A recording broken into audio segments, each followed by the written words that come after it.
Hi friends. புகைப்பிடிப்பது உடல் நலத்துக்கு தீங்குங்கிறது உங்களுக்கு தெரியும்.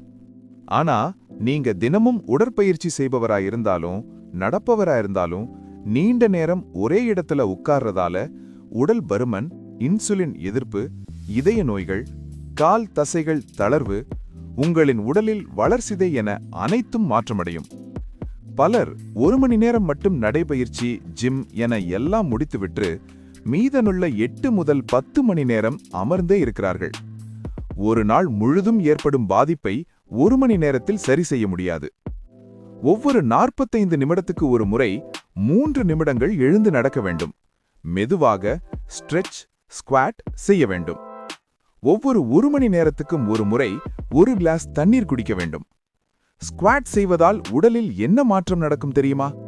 இரத்த சர்க்கரை அளவு சீராகும், தசைகளின் புரதச் சேர்க்கை அதிகரிக்கும், கால் தசைகள் வலுவாகும், வளர்சிதை நல்ல நிலையில் இருக்கும், இதய ஆரோக்கியம் மேம்படும். ஓகே ஃப்ரெண்ட்ஸ், ஆரோக்கியமா நடந்து ஹெல்த்தியாக இருங்க.